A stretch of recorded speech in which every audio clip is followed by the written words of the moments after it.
आंबेठाण दवणे मळा येथे पिसाळलेल्या कुत्र्याचा तिघांना चावा, परिसरात भीतीचे वातावरण।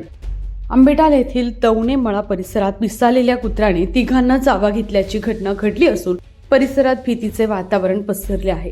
ही घटना काल सायंकाळी घडली असून जखमींना तातडीने उपचारासाठी रुग्णालयात दाखल करण्यात आले आहे।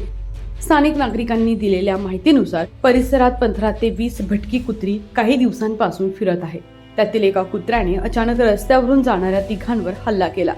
जखमींमध्ये एक पुरुष 2 महिलांचा समावेश असल्याची प्राथमिक माहिती मिळाली आहे। घटनेनंतर नागरिकांनी तात्काळ ग्रामपंचायत आणि संबंधित प्रशासनाला कळवलं। पशुवैद्यकीय विभागाला माहिती देण्यात आली असून संबंधित कुत्र्याचा शोध घेण्याचे काम सुरू आहे। दरम्यान नागरिकांनी लहान मुलांना घराबाहेर एकटं न सोडण्याचे तसेच सावधगिरी बाळगण्याचे आवाहन करण्यात आले आहे।